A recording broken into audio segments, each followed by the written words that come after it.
ये क्या था? Actually chakras. मैं चक्रस के ही तो बीज मंत्र थे। जो बीज मंत्र वाला जो पार्ट है, मैं मेरा मेरा एक डोमेन जो है ना, उसमें हम देखिए, वेद एक है, ठीक है। वही वेद ऋग्वेद होके धनुर्वेद को जनरेट करता है, विच इज इंजीनियरिंग। हाँ। वही वेद यजुर्वेद की डोमेन में आयुर्वेद को जनरेट करता है, विच इज मेडिसिन। वही वेद अथर्ववेद की डोमेन में जाके अर्थशास्त्र जनरेट करता है, विच इज जियोपॉलिटी इकोनॉमी। और वही वेद सामवेद होके गांधर्व वेद को जनरेट करता है, which is music and fine arts. So Veda is one, मतलब Veda you can say language, Veda भाषा मतलब लैंग्वेज। सो वेद एक ही है, लेकिन उसके जो डोमेन्स हैं वो चार डोमेन है। सो चार डोमेन हो गए: engineering, medicine, geopolity economy and music and fine arts. तो पांच चीजें, मतलब फिफ्थ डोमेन इज लैंग्वेज। तो पांच चीजों का इंटीग्रेशन जो है, हमारे को एक वेद की डोमेन से पता चलता है। तो कोई व्यक्ति अगर वेद पे एक्सपर्टीज लेता है, उसको पूरा जानने समझने के लिए काम करता है, तो उसका नेट इम्पैक्ट ये होता है कि उसका मल्टी सब्जेक्ट डेवलपमेंट होता है। अच्छा। तो मैं जब ये सब्जेक्ट पे काम कर रहा हूँ, तो मेरा हर एंड के तौर पे हो रहा है। तो मैं अभी आजकल म्यूजिक एंड फाइन आर्ट्स पे काम कर रहा हूँ। तो हम्म। हम लोगों ने बीज मंत्रों को एक स्ट्रक्चर में गाना शुरू करा। और जैसे ही गाया, तो हमारे ग्रुप में दो लोगों को रूमेटॉइड अर्थराइटिस का इश्यू था। उन्होंने बोला कि मेरे जो ब्लॉकेजेस थे वो रिलीज हो रहे थे, मुझे थोड़ा कंफर्ट बढ़ा। अब यहाँ पर ग्रुप में जितने भी लोग हैं, सब वो डॉक्टर आरती से हीलिंग भी लेते हैं। तो जब वो हीलिंग ले रहे थे, तो मेरा इंटेंशन ये कि अगर आरती 100 हीलिंग करती है, तो आरती की 20 हीलिंग हो जाए, चीजें बाकी अपने आप ही ठीक हो। तो music and as therapy is one of the most important area जिस पे हम बात करें, बिकॉज हम अपने बच्चों को केवल स्ट्रेस बता रहे हैं, स्ट्रेस को डी स्ट्रेस करने का कोई तरीका नहीं बता रहे। तो मैंने वो बीज मंत्र को गाना, कैसे रिदम में गाना, तब मेरे को तो गाना ढंग से आता नहीं है, तो मैंने एक वोकल म्यूजिक है मैडम, उनसे रिक्वेस्ट करा कि भाई आप ऐसे ऐसे करके ये म्यूजिक के नोट्स में इसको कन्वर्ट कर दीजिए। तो मैंने वो म्यूजिक के नोट्स को कन्वर्ट करने के हिसाब से वो ग्रुप में शेयर कर दिया। सो जितने भी लोग हैं, मतलब आई बिलीव कि जितने भी लोग हैं सब मेरे से अच्छा ही गाते हैं। तो सब लोग जो है वो म्यूजिक की रिदम के साथ में गाएंगे, तो वो ज्यादा अच्छी तरह से काम करेगा। तो so that is the objective, because अगर मैं, मतलब माए पर, मतलब मेरा जो ऑर्गेनाइजेशन है, जो मैंने मेरे गुरुजी के नाम से शुरू करा है, वो वर्क कर रहा है अ डायबिटीज फ्री नेशन। अब 15 करोड़ लोगों को डायबिटीज है, तो मैं अकेला कितने को सिखा दूंगा, और आरती अकेले कितनों की हीलिंग कर लेगी। तो हमारे को out of the box thinking ही करना पड़ेगा। भाई ए, हम ज्यादा से ज्यादा लोगों को सिखाएं। बी, एक ऐसा मोडालिटी आइडेंटिफाई करें जिसको कि हर एक व्यक्ति, मतलब मैं यूट्यूब पे गया और मैंने एक धुन वायरल कर दी, उसके 1-2 करोड़ 5 करोड़ जो है वो व्यूज आ गए। अब वो धुन जो है हर घर में पता है कि इसको गाने से, इस तरह से गाने से मेरी डायबिटीज, ब्लड प्रेशर, थायराइड कम हो जाएगा। मुझे सिर्फ रोज गाना है, इतना ही पार्ट तो होगा ना। तो जब ऐसा हो जाएगा, then it will be a practical solution for everyone. And अगर डायबिटीज, ब्लड प्रेशर, थायराइड कम हो जाता है किसी भी व्यक्ति का, सो जो हमारा क्या कहते हैं, नॉन कम्युनिकेबल डिजीजेस का जो स्पेक्ट्रम जो है, उसकी बैकबोन है ये तीन बीमारियां। तो आपके कैंसर, सर्जरी, हर चीज एकदम से ड्रॉप कर जाएगी। अब जब ये ड्रॉप करेगी, तो डॉक्टर्स को अपना दुकान तो चलाना है। So they will start doing meaningful researches. They won't restrict themselves in the domain of disease management, which they call it very proudly. So instead of disease management, they will actually, क्योंकि competition होगा ना, अभी उनका कोई competition नहीं है, तो मैं वो कंपटीशन क्रिएट कर रहा हूं। तो हमारे उसमें जो है, ये म्यूजिक का बहुत बड़ा रोल है, और ये बहुत मीनिंगफुली काम कर रहा है। और हमें ये पता ही नहीं है कि, मतलब जैसे हम लोग सुनते हैं ना कि भाई तानसेन जब म्यूजिक गाते थे, तो जब वो राग मल्हार गाते थे तो बारिश होती थी। आज लता मंगेशकर भी गाने आ जाए तो बारिश क्या, पानी के छींटे भी नहीं पड़ते। तो इसका मतलब जिसको कि हम नाइटिंगेल ऑफ द वर्ल्ड और पता नहीं क्या क्या वो टर्मिनोलॉजी को यूज करते हैं, if she can't Singh in a manner कि जो तानसेन के टाइम पर एग्जिस्ट करता था जिससे बारिश होती थी, तो इसका मतलब कि हमारे म्यूजिक के नोट्स में भी छेड़छाड़ हुई है। और तो मैं वो सारे के सारे चीजें under the category of loss sciences and health में ही आइडेंटिफाई करता जा रहा हूँ। ये एक पॉइंट ऑफ टाइम ऐसा आएगा कि जिसमें कि मेरे सारे डॉट्स करेक्टली आइडेंटिफाई हो जाएंगे, और उन सारे डॉट्स को आइडेंटिफाई करते ही हम पूरे प्रोसेस को ट्रांसफॉर्म कर देंगे। ट्रांसफॉर्मेशन में सबसे बड़ा रोल प्ले स्ट्रेस का है। अब मैं मोबाइल फोन खेलूं या कंप्यूटर पे काम करूं या इंटरनेट पे देखूं, कोई सी भी चीज करूं, कुल मिला के मेरा स्ट्रेस ही बढ़ रहा है। अगर मेरा स्ट्रेस बढ़ रहा है, अच्छा मेरे घर में वाईफाई लग रहा है, मैं अगर बिल्डिंग में रहता हूं तो मल्टीपल वाईफाई लग रहे हैं, हर फ्लोर पे बहुत सारे लग रहे हैं, मोबाइल टावर्स हैं। सो इनके रेडिएशन से घर घर में ऑटिज्म पहुंच पहुंच रहा है, टू एन एक्सटेंट कि जब ये इसमें लंदन में इसने वोडाफोन ने जो है इसको फ्लोट करा था 7G को, तो उन्होंने $10 बिलियन का ऑटिज्म फंड बनाया। $10 बिलियन, एक दो हजार करोड़ की बात नहीं हो रही। सो अगर कोई $10 बिलियन का फंड बना रहा है, इसका मतलब कि directly indirectly that technology is responsible for that. क्योंकि व्यापारी है ना, व्यापारी को इस बात से क्या मतलब है कि वो कोई सोशल एक्टिविटी जनरेट करे। व्यापारी तो किसी भी देश का वो व्यापारी होता है, मतलब वो एंटी नेशनलिस्ट होता है मेरे हिसाब से, तो वो कभी देश का सगा होता ही नहीं है। तो जब मैं पूरे प्रोसेस को ध्यान से देखा तो मुझे समझ में आया कि अगर इसने $10 बिलियन दिए हैं, तो that means there is a reason behind doing this. तो जो घर घर में आजकल मतलब ऑटिज्म का इतने सारे केसेस जो आ रहे हैं, उसका फंडामेंटल रीजन हमारा टेक्नोलॉजी बेस है। तो अब पहले क्या होता था, मैं तो क्योंकि टेलीकॉम का ही हूं तो मेरे पता है कि भाई पहले 1.5 किलोमीटर 2 किलोमीटर का दो टावर के बीच में रेंज होती थी। अब जब से ये 5G और 6G होना शुरू हुआ है, तब से दो टावर के बीच में मैक्सिमम रेंज 500 मीटर्स है। उसका हेक्सागोनल स्ट्रक्चर बनता है जिसमें कि वो मतलब कि एक जो है वो 500 के हिसाब से, तो पहले मेरा 1.5 2 किलोमीटर का अगर दो टावर के बीच में डिस्टेंस था, तो वो 500 मीटर आ गया, यानी my proximity of radiation has grown 6 times. तो अब जहां पर भी प्रेग्नेंट लेडी है या कुछ है तो उसको उसका इम्पैक्ट उसी तरह से आ रहा है, बच्चे हैं तो बच्चों का स्ट्रेस बढ़ रहा है, फिर घर के अंदर वाईफाई भी मल्टीपल यूनिट्स है। ऐसे करके हमारे पास कोई एक एक्टिविटी ऐसी नहीं है विच रिलैक्सेस अस। वास्तु वाले ने वास्तु गड़बड़ कर दिया, एस्ट्रोलॉजी वाले ने एस्ट्रोलॉजी में इश्यूज क्रिएट कर दिए, चक्रा वाले ने चक्रा का पूरा पार्ट नहीं सही तरीके से बताया। Net net as a civilization we are suffering. तो जब मेरे को सॉल्यूशन नहीं मिले तो फिर मैंने कहा ठीक है, मैं ही सॉल्यूशन निकाल लेता हूँ, उसमें क्या दिक्कत है। वो 12 14 साल में सारे ही सॉल्यूशन निकल गए, कोई बड़ी दिक्कत नहीं है। मतलब जो चीज अब एक अपने आप में एक एग्जाम्पल है ना कि आरती मेरठ में बैठी है, आप दुनिया के किसी भी कोने में ट्रैवल कर रहे हैं, आपने प्लान करा कि मुझे हीलिंग चाहिए, तो आप एक मीनिंगफुल डिफरेंस देख सकते हैं ना। तो वो जो एस्पेक्ट था वो मैं लोगों से कनेक्ट करने के लिए काम कर रहा हूँ। तो अभी मेरा फर्स्ट लेवल एफर्ट है कि हम कोई ऐसा म्यूजिक का नोट क्रिएट कर ले which helps everyone to destress our self from the day to day activity.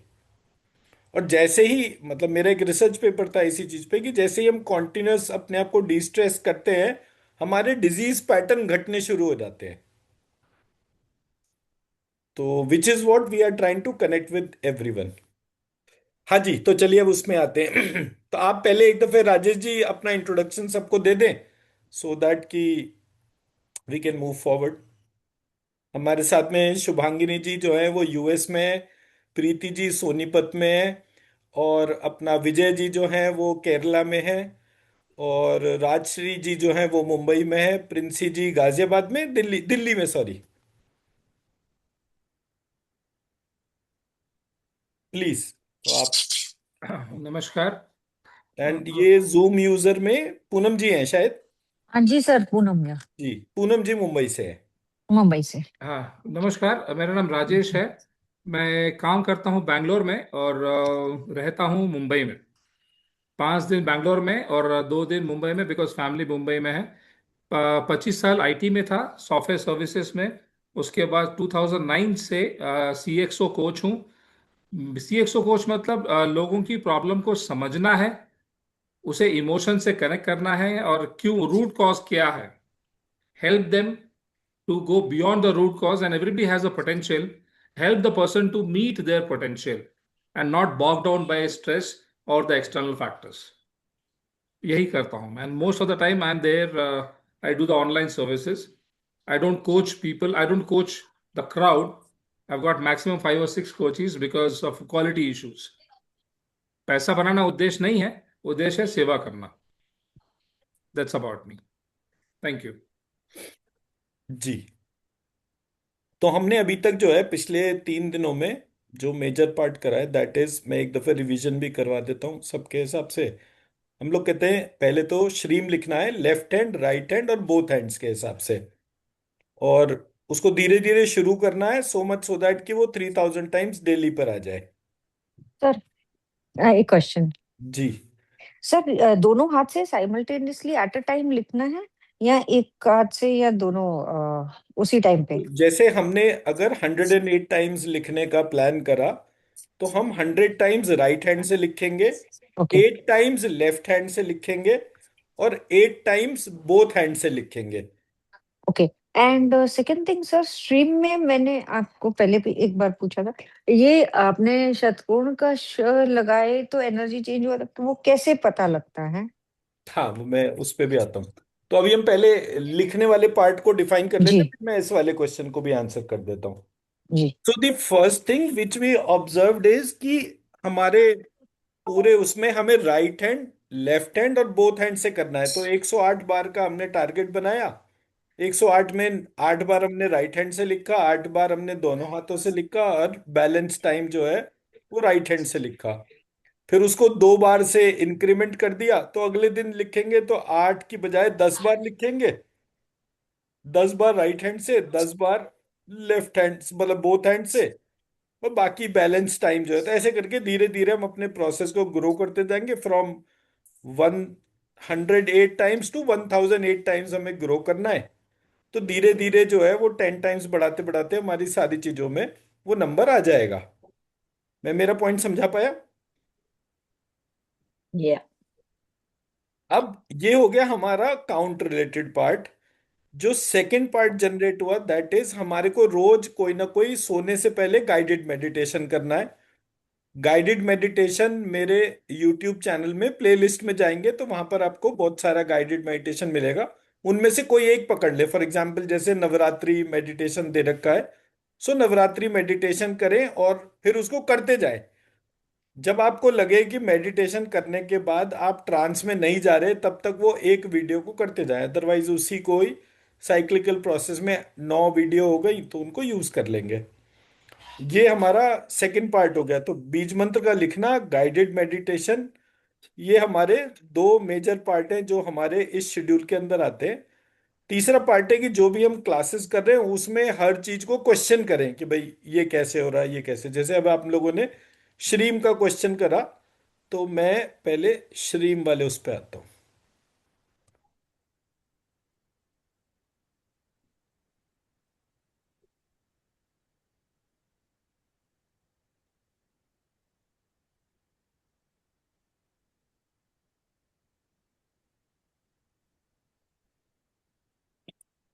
ये मेरा स्क्रीन सबको दिख रहा है?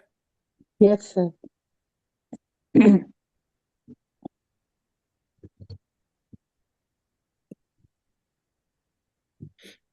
ओके, तो मैंने जब ये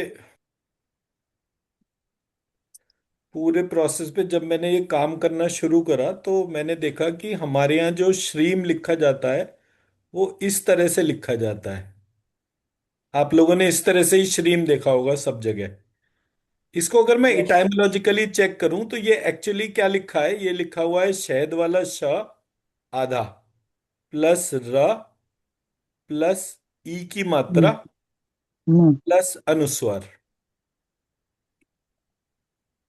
ठीक है। तो कंबाइंड फॉर्म में ये श्रीम ऐसे करके बन जाता है। अब मैंने जब देखा तो मेरे स्ट्रक्चर में शिव तो था ही नहीं। मेरे स्ट्रक्चर में तो शिव ऐसे था। तो मैंने इसको जो है शहद वाले श की बजाय षटकोण के श से करा। श प्लस आधा षटकोण का श प्लस र प्लस ई प्लस अ। तो जब मैंने इस तरह से करा तो इसको लिखने का तरीका ऐसे बना, श्रीम।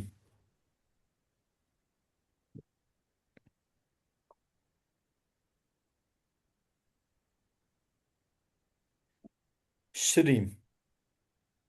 तो जब ये वाला पार्ट मेरे सामने आया तो ये तो एक अलग तरीका था। तो फिर मैंने श्रीम को जब क्वेश्चन करना शुरू करा कि इसमें क्या क्या एस्पेक्ट है, तो श्रीम जो है वो ऐसे भी श्रीम ही आ रहा था प्रोनाउंसिएशन में।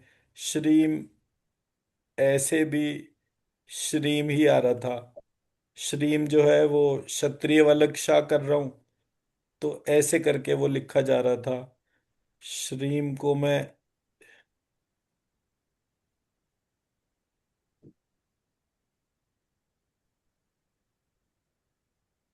तो ये सब अलग अलग तरीके से हम श्रीम लिख रहे थे, लेकिन सम टोटल जो है प्रोनाउंसिएशन वाज ऑलमोस्ट सेम।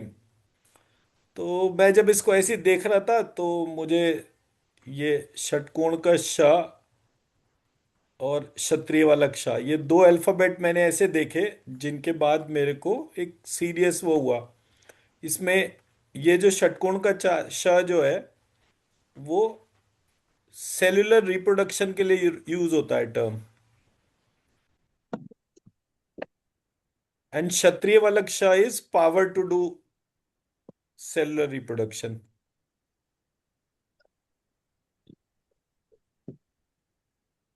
तो जब मैंने ये दोनों को देखा तो मैंने कहा ये दोनों तो मतलब ये फंक्शन हो गया सेलुलर रिप्रोडक्शन फंक्शन, एंड ये उस फंक्शन को जो पावर चाहिए, तो ये दोनों अलग अलग रह ही नहीं सकते। मतलब ये तो ऐसे ही हो गया ना कि मैंने आईफोन जो है 17 की बात करी और उसने बोला कि देखो एक्सेसरीज में मैं दे सब कुछ रहा हूं सिवाय बैटरी के, आपको सब कुछ मिलेगा। तो फोन आपका भले ही 2 लाख रुपए का हो, बट वो मिलेगा आपको बिना बैटरी का, तो आपके वो किसी काम का होगा? नहीं। ये हमारी पूजा पद्धति की ग्राउंड रियलिटी है। और मैं ईस्ट वेस्ट नॉर्थ साउथ सब तरीके के लोगों को मिलता हूँ। कोई व्यक्ति जो है वो कहता है अरे मैं तो माता जी का भक्त हूँ। मैं मतलब पंजाब साइड में जाऊंगा तो वो सब जो है वैष्णो माता जय माता की ये सब करना शुरू कर देते हैं। वहां पे माता जी की बात हो रही है, पिताजी की बात नहीं हो रही है। मैं किसी और जगह जाऊंगा, मान लीजिए उज्जैन वगैरह चला गया, वहां जय भोले की चलता रहेगा। वहां शिव जी की बात होगी, माता जी की बात नहीं होगी। सो इन अ वे साउथ में चला गया तो वहां वो ललिता देवी की बात शुरू कर देंगे। ईस्ट में चला गया तो वह महाकाली और उस तरीके के प्रोसेस पे बात शुरू करेंगे। तो कहीं भी मैं पैदा हुआ हूं तो मेरे पैदा होने के पीछे मेरे मम्मी और पापा दोनों का रोल प्ले है। लेकिन यहां पर जो नई कहानी शुरू करी है वो शुरू हुई है या तो मम्मी है या पापा है। अब अगर मम्मी या पापा में से किसी एक की हम बात कर रहे हैं, बोथ पेरेंट की बात नहीं कर रहे, तो मेरा तो बचपन ही खत्म हो गया। सिंगल पेरेंटिंग के हिसाब से चाहे फादर हो सिंगल पेरेंट चाहे मदर हो सिंगल पेरेंट, कुल मिला के भविष्य किसका खराब हो रहा है, बेटे का या बच्चे का? तो मैंने कहा ये कहानी में कुछ ना कुछ बड़ा लोचा है, जिसकी वजह से तो मैंने जब फंक्शनैलिटी पे स्टडी करा तो मुझे पता चला कि सेलुलर रिप्रोडक्शन जो है वो without power to do cellular reproduction नहीं हो रहा है। अब इसको एनाटॉमी या फिजियोलॉजी वाइज देखते हैं तो मेरे पास एक स्पर्म है, एक एग है, उसके बाद जायगोट है, और इस जायगोट के बाद में जो है मेरा 100 ट्रिलियन सेल्स का रिप्रोडक्शन है। मतलब नॉर्मली जो हमारी ह्यूमन बॉडी है उसमें 100 ट्रिलियन सेल्स है। तो अगर हम 100 ट्रिलियन सेल्स की बात कर रहे हैं, व्हाट डज दैट मीन? मेरे माथे पे जो स्किन है उस पे जो सेल है, और जो मेरे आईब्रोज पे जो सेल है, और जो मेरे हेड रीजन पे जहां बाल आते हैं वो वाले जो सेल है, हर पॉइंट पे डेफिनेशन बिल्कुल क्लियर है। यहां बाल होगा, यहां पर नहीं होगा, यहां पर नहीं होगा। अगर ये मिसमैच आ गया तो आई लुक वियर्ड। तो किसी ने मेरे ब्यूटीफुल डिजाइन को ध्यान में रखते हुए मेरे एक एक सेल को प्रोग्राम कर दिया कि जब इधर का सेल आएगा तब उसमें बाल होंगे, जब इधर का सेल होगा तो यहां पे बाल नहीं होंगे। मैं मेरी बात समझा पा रहा हूं? Yes sir. जब ये बीच में, यहाँ पे जिन लोगों के बाल होते हैं दोनों आईब्रोज के बीच में, या आईब्रोज जुड़ी हुई होती हैं बालों से जिन लोगों की, वो लोगों को क्या बोला जाता है, ये इनके एंगर इश्यूज बहुत सारे होंगे। जितने भी लोगों के दोनों आईब्रोज जुड़ी हुई होती हैं, तो हमारे यहाँ जितने भी एक्सेप्शनल बिहेवियर पैटर्न्स थे उसके अंदर ये वाला पार्ट बोला गया कि भाई कोई भी एक्सेप्शन है अगर, तो वो हमारे लिए कोई ना कोई एक एबनॉर्मल पैरामीटर को जनरेट कर रही है। तो एनाटॉमी में भी, फिजियोलॉजी में भी हर जगह एक बिहेवियर पैटर्न था।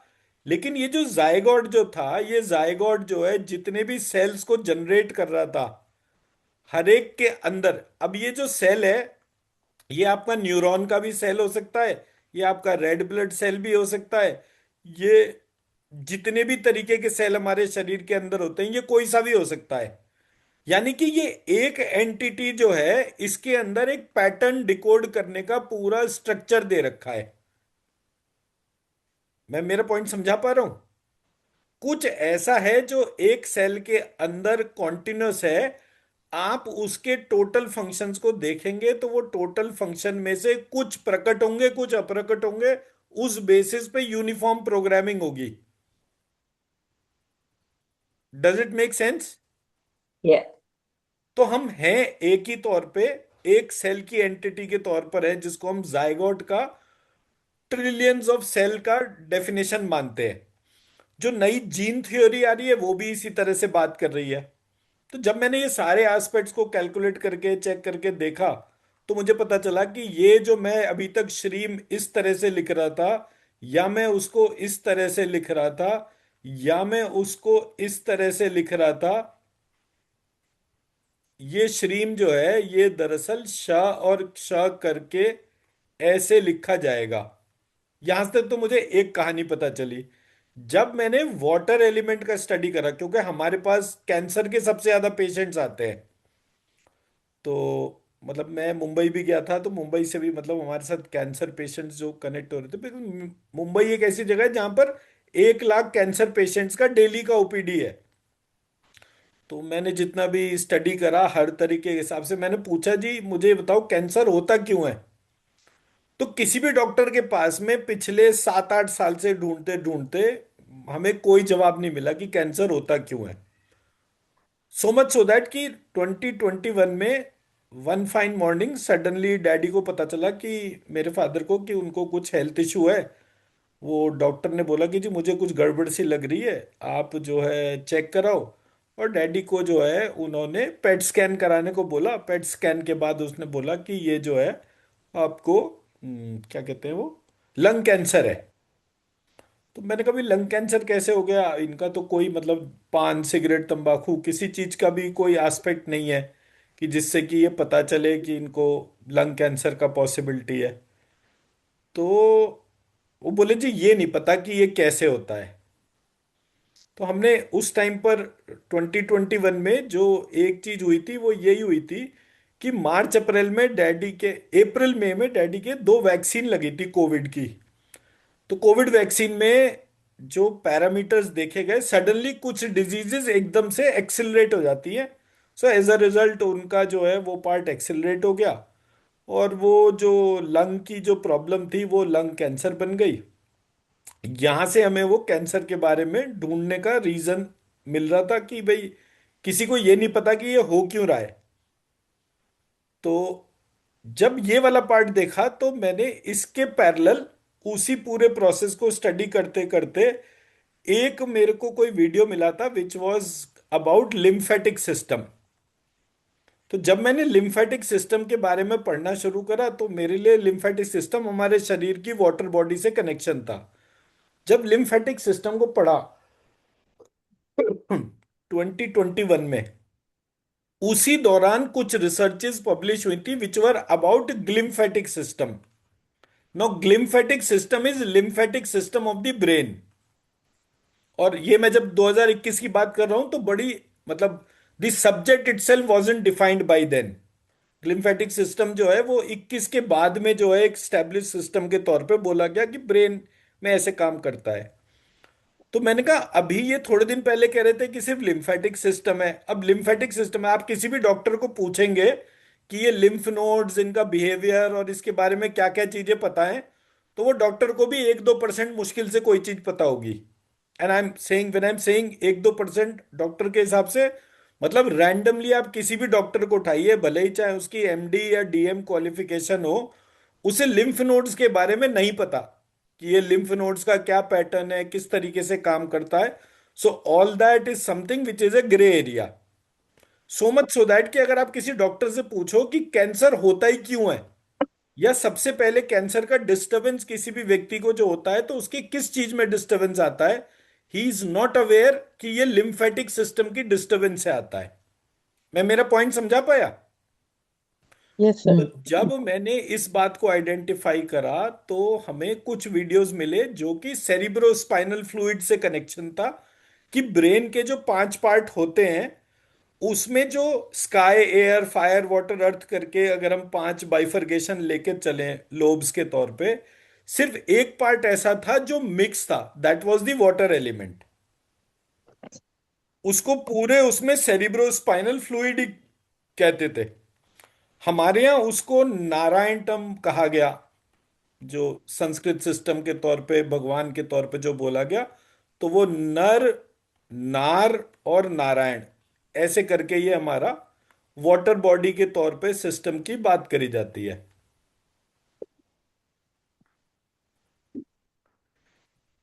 जब ये मैंने देखा तो मुझे संस्कृत में जब हम कोई मात्रा लगाते हैं तो एक नीचे कर रहा है, जैसे यहां पे लिखा हुआ है, तो मैंने श्रीम लिखा, तो मैंने श्रीम लिखा ऐसे, श्रा ये बना जब नीचे रा लगा. फिर दूसरी जगह रा ऊपर भी लग रहा था. तो जब ऊपर रा लगा और नीचे रा इस तरह से लगा, तब मुझे पता चला कि एक्चुअली ये वाटर सिस्टम का रिप्रेजेंटेशन है. And because of this water system हमारे यहाँ पूरे उसमें वाटर को हम पार्शली डिफाइन करते हैं, कंप्लीटली डिफाइन ही नहीं करते. मतलब मैंने अगर श्रीम लिखा तो मेरे को श्रीम इस तरह से लिखना चाहिए. तो जब हम इस तरह से श्रीम को लिखते हैं तब हमें यह पता चलता है कि एक्चुअली ये पूरा प्रोसेस जो है इसमें बहुत सारे अदर एस्पेक्ट हैं.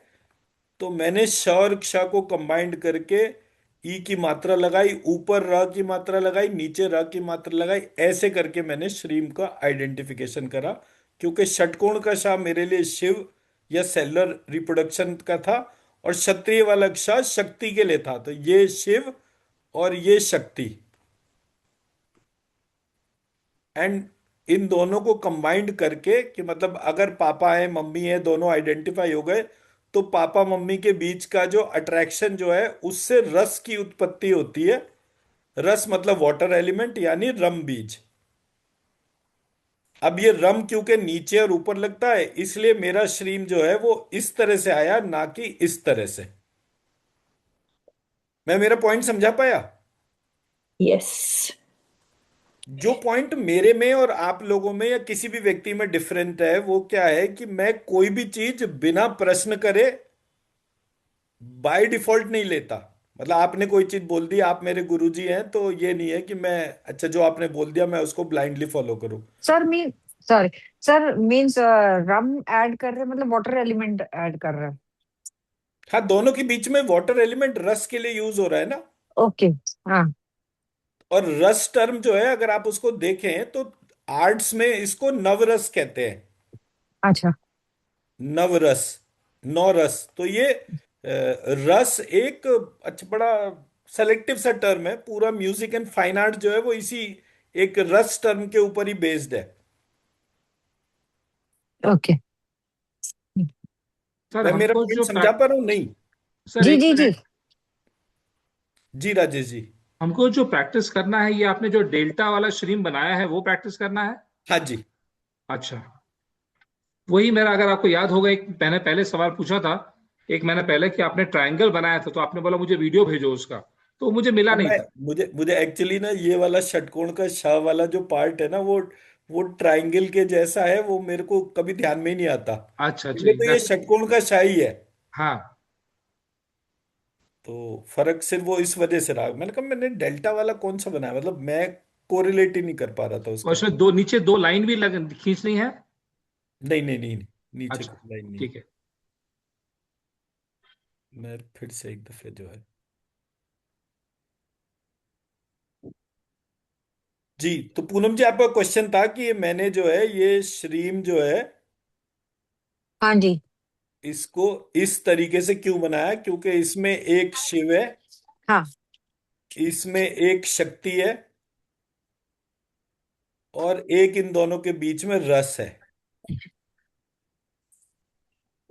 हाँ देखियो।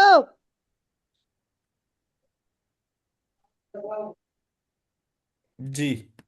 हाँ जी। प्रिंसी जी म्यूट करके। सॉरी। No problem. तो तो मेरा जो ऑब्जेक्टिव है बताने समझाने का, वो ये है। जी विजय जी बताइए। डॉक्टर मेरे को आई डोंट नो सिलेबस के साथ क्वेश्चन है, पता नहीं है, सडनली याद है, आई मीन केम। अगर ह्यूमंस डिसीज पे नहीं मर सकते हैं, या एक्सीडेंट्स पे, या इस पे नहीं मर सकते, तो कैसे मरना है? How should people die? Okay. तो हमारे यहाँ जो है ना इसके लिए मतलब मैंने अभी किसको बोला था, इन प्रीति मैडम को मैंने बोला, इनके यहाँ जो है वो जो इनका प्रोफाइल पिक लगा हुआ था उसमें काली माँ का फोटो था, और काली माँ जो है वो थी बड़ी सुंदर सी, लेकिन वो काला रंग था उनका, नीला रंग टाइप वैसे मान लीजिए। और एक छोटी लड़की थी उनके पास में, तो वो उन्होंने प्रोफाइल पिक लगा रखा था, तो मैंने कहा कि आप ये बदलो। और क्योंकि ये काली मतलब ब्लैक नहीं है। मैं मेरा पॉइंट समझा पा रहा हूँ? काले का मतलब ब्लैक नहीं है हमारे यहाँ। हमारे यहाँ जो टर्म दे रखी है वो दे रखा है टाइम। काल की शक्ति। Time, okay, understood, time. अब जब आप काल की शक्ति को आइडेंटिफाई करते हैं, तो एक काल है और एक महाकाल है। तो जब मैंने काल की शक्ति को आइडेंटिफाई करा तो मेरे पास एक टर्म आया काली, और मैंने जब महाकाल की शक्ति को आइडेंटिफाई करा तो मेरे पास एक टर्म आया महाकाली। तो काली से मैंने उसको टर्म को कन्वर्ट करा और मैंने टर्म बना दिया सती। सती। स से सती। सती, ओके। ओके। सती जो है वो देवी माँ का, पार्वती जी का पहले नाम सती था। हाँ। तो महाकाली के तौर पे महासती, ऐसे हम्म। करके जो है ये मेरा स्ट्रक्चर हो गया। मैं मेरा पॉइंट समझा पाया? अब हम्म। जब यहां पर मैंने काल को आइडेंटिफाई करा तो मुझे पता चला कि यार ये काल बड़ी इंटरेस्टिंग चीज है। आप, वो बच्चों का एक गेम होता है ना जिसमें वो फूंक मारते हैं और उसमें सोप सॉल्यूशन में बबल फॉर्म होता है, हाँ जी, हाँ जी, वो हाँ। मल्टीपल बबल्स फॉर्म होते जाते हैं, बच्चे कूदते रहते हैं, वो जैसी बबल को टच करते हैं बबल खत्म हो जाता है। तो सडनली आई रियलाइज्ड कि ये जो सोप सॉल्यूशन है, फ्रॉम नोवेयर इसके अंदर हवा रूपी प्राण जागृत हो जाते हैं, and it takes a shape. Hmm. जब तक उसकी शेप नहीं होती तब तक उसमें बहुत सारी चीजें जो है होती है नहीं होती है हमें कुछ नहीं पता चलता। लेकिन जैसे ही उसके अंदर प्राण रूपी फूंक भरी, उसकी हम्म। एक शेप बन जाती है, उसमें कलर्स आ जाते हैं, वो सनलाइट से रिफ्लेक्ट होके मल्टी कलर्ड दिखने लगता है बबल। और आपने हम्म। जैसी बबल को छुआ, वो हम्म। प्राण वायु जो है उसमें से माइनस हो गई एंड सडनली जो है वो खत्म हो गया। हम्म।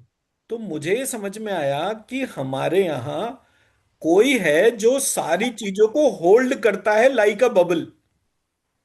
जब हम्म। तक वो होल्ड करे रहता है तब तक उसमें शेप दिखती है, कलर दिखते हैं, सब कुछ दिखता है।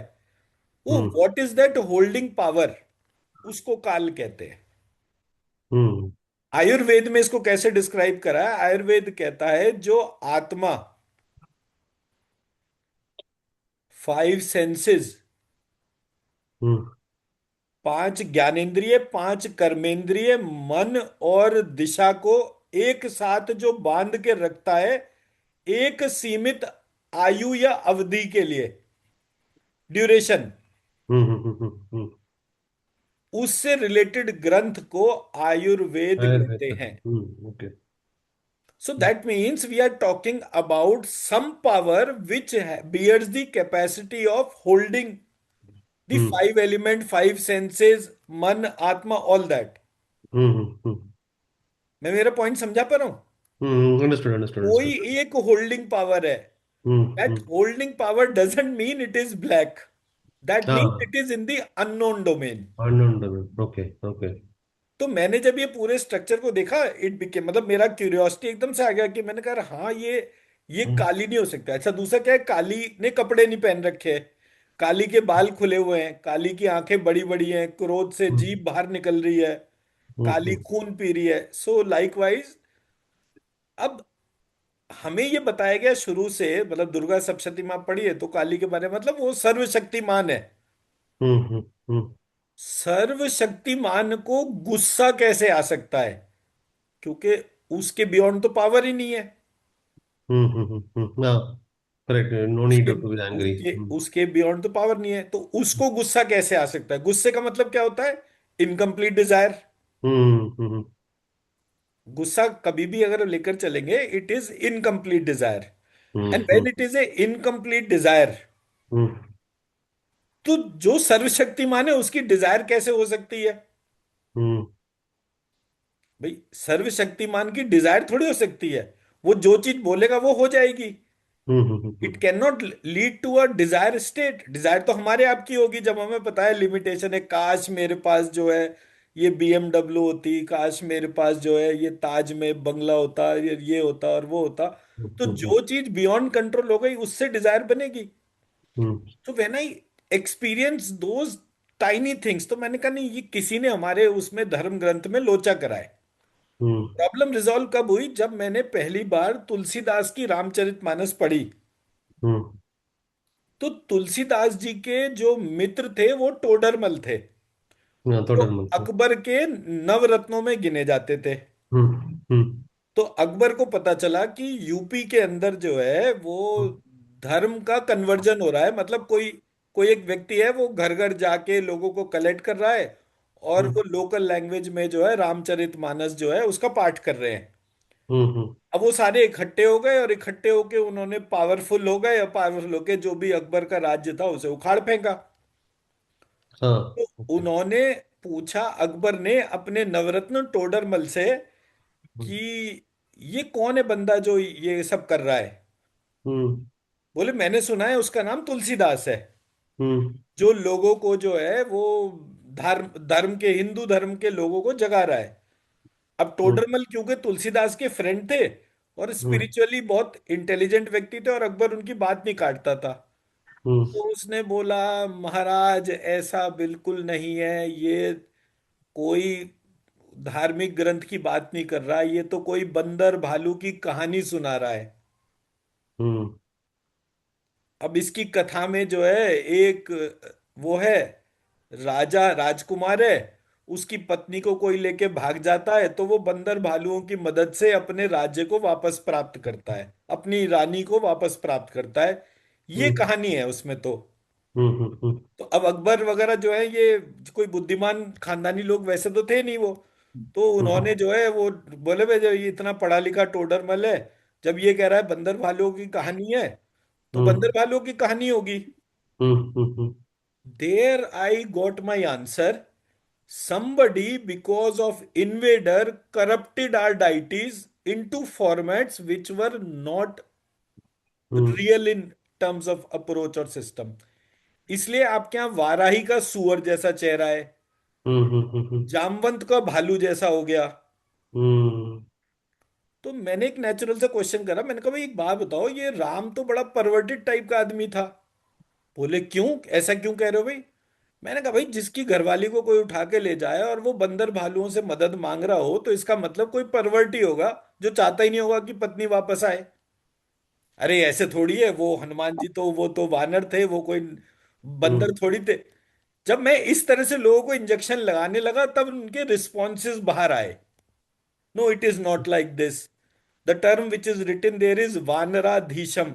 दैट डजंट मीन कि हनुमान जो है उनको सुंदरकांड के शुरू में बोला गया है कि वो वानराधीशम थे, मतलब वानर जाति के ईश, ईश मतलब ईश्वर थे। हम्म हम्म सो ईश्वर जो है वानर जाति का ईश्वर, मतलब कि अगर हम ह्यूमंस हैं और हमारा ईश्वर विष्णु है तो दैट डजंट मीन कि वो जो है मानवों के ऊपर मानव हो जाएगा, महामानव हो जाएगा। वो एक थर्ड एंटिटी हो सकता है। सो that's how people gave there clarification later on. Hmm but that time it was too late because masses had started following in the manner it was mentioned as monkey or boar. Hmm hmm तो हमारे यहाँ जो cultural distortion हुए उसको हम पकड़ के बैठ गए। ऊपर से फिर वो जितनी बच्चों की कार्टून फिल्म आ गई, जितनी बाकी चीजें आ गई, जितने टीवी सीरियल आ गए, उन्होंने स्टैंपिंग कर दी कि भाई वो तो पूंछ थी और पूंछ में आग लगी थी और सब कुछ, मतलब उसको जब तक बंदर नहीं बना दिया तब तक वो माने भी नहीं। हम्म मेरा एक सेशन चल रहा था, उसमें एक तमिल ब्राह्मण थे जो चेन्नई के थे। तो उन्होंने मुझे बकायदा एक प्रूफ दिया कि भाई इस जगह साउथ में जो टेम्पल है उसमें हनुमान जी वानर फॉर्म में ही नहीं है। उन्होंने मुझे गणेश जी का एक टेम्पल बताया साउथ में जिसमें कि गणेश जी के हाथी का चेहरा ही नहीं है। हम्म तो there I got my answer, because मेरा वही पॉइंट था जब मैं किसी के साथ भी बात करता था। मैं कहा एक बात बताओ यार, शिव जी तो बड़े लिमिटेड एडिशन टाइप के व्यक्ति हैं, कोई खास चीज तो इन्होंने कुछ करा नहीं। बोले क्यों? हम्म वो तो सर्वशक्तिमान है ना। काहे का सर्वशक्तिमान भाई? एक अपने बच्चे को तो त्रिशूल मार के सर काट दिया और फिर उसका सर जोड़ने की बजाय हाथी का सर जोड़ दिया। कौन हम्म अक्लमंद कहेगा भाई उसको? हम्म मैं मेरा पॉइंट समझा पा रहा हूँ? समझ The गया समझ one गया। who we consider as strongest of the entity, जो सबसे सर्वशक्तिमान है, हम्म उसकी इतनी भी कैपेसिटी नहीं थी कि कटा हुआ सर वापस जोड़ दे। हम्म हम्म हम्म अच्छा जोड़े तो जोड़े, फिर भी वो हाथी का सर जोड़े। तो मतलब हम्म कोई बेसिक लॉजिक भी फेल हो जाए ना, कि भाई आप इमेजिन कर लो कि आपके सर की जगह हाँ अगर हाथी का सर लगे तो वो हम्म हाथी या तो बहुत ही कमजोर कैटेगरी का होगा कि जैसे खाने को ही नहीं मिलता होगा, हम्म कि इतना पतला गला जितना हमारा है, तो मतलब वो समझ में नहीं आएगा ना। So hmm that's how I was able to question for each and every step. Hmm और जब मैं क्वेश्चन करता था तो ये डिवाइन ग्रेस था। मैंने जिस जिसके बारे में क्वेश्चन करा उसका एक बहुत ही पॉजिटिव कंस्ट्रक्टिव आंसर मिला। और हम्म जैसे ही मुझे आंसर मिलता था उसकी एक प्रक्रिया मिलती थी, प्रक्रिया से मुझे एक बीज मंत्र पता चलता था। जब मैं उस पर्टिकुलर बीमारी में उस बीज मंत्र को यूज करता था then the results were phenomenal. Hmm hmm मैंने पहली बार जब क्वेश्चन करा था वो था फाइनेंशियल प्रॉस्पेरिटी नहीं थी बिल्कुल भी। हम्म तो मैंने किसी से पूछा कि भाई पैसे नहीं आ रहे तो क्या करें? बोले बड़ा सिंपल है, आप गणेश अथर्वशीरस का पाठ करिए। हम्म मैंने कहा अच्छा। तो अब मैं जब लिख रहा था तो गणेश अथर्वशीरस में वो जमीन पे बैठ के दोनों हाथों को जमीन पे रख के, जो हमारे हाथ हैं ये बिल्कुल जमीन पे से सीधे रख के इस तरह से बैठो कि आपका मूलाधार चक्र जो है वो पृथ्वी पे बिल्कुल डायरेक्टली टच हो जाए। हम्म अब जब आप उसमें सीधी कमर करके चैंटिंग करोगे तो वो पूरा पार्ट एक्टिव हो जाएगा। तो मैंने मेरे मूलाधार चक्र को एक्टिव करने के लिए कि ताकि मैं फाइनेंशियल प्रॉस्पेरिटी गेन करूं, अब मैं अपने संस्कृत के स्ट्रक्चर को बना रहा था एंड सडनली वो पूरा प्रोसेस जो है मेरा गड़बड़ हो गया इन द सेंस। मैंने बोला यार ये अर्थ एलिमेंट बैठ ही नहीं रहा। ली हम्म लिरी जो है, मैं हम्म अपने पॉइंट को वापस रखता हूँ जो मैं कहना चाह रहा हूँ।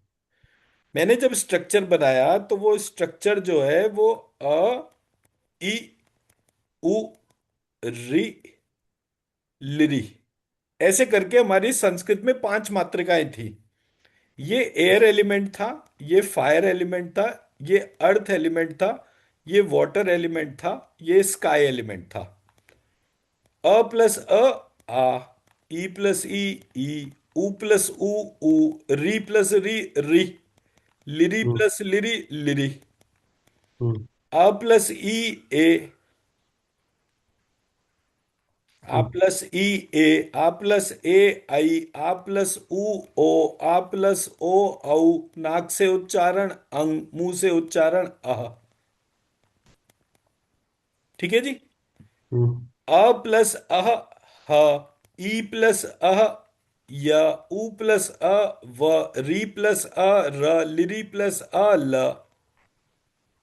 तो मेरा स्काई एलिमेंट लिरी से शुरू होकर ल पे टर्मिनेट हो रहा था। What does that suppose to mean? Elementally it is ल, इज स्काई एलिमेंट। बट मेरे यहां जितने भी टेक्स्ट लिखे बताए गए वहां पे लम, बीज और अर्थ एलिमेंट बोला जाता था। तो मेरा हम्म मेरा मॉडल, तो मैंने तो मेरे गुरुजी को बोला, मैंने कहा जी फिर तो आप ये भी बोलोगे कि अगर ये वाली पूजा करनी है तो मुझे जो है वो मूलाधार चक्र में उसको पृथ्वी तत्व बोलना चाहिए। बोले हाँ वही तो होता है। आई सेड मेरे मॉडल में तो नहीं होता। तो उन्होंने मुझे देखा और फिर हंसने लगे। मैंने, अब ये बात मैं तब कर रहा हूँ जब वो 98 ईयर्स की एज थी, एंड हम्म 99.5 में वो चले भी गए थे, मतलब 100 ईयर रनिंग में वो चले गए थे। तो एक साल का मुश्किल से हमारे बीच में टाइम था ये, ऑलमोस्ट लास्ट इंटरेक्शन के तौर पे।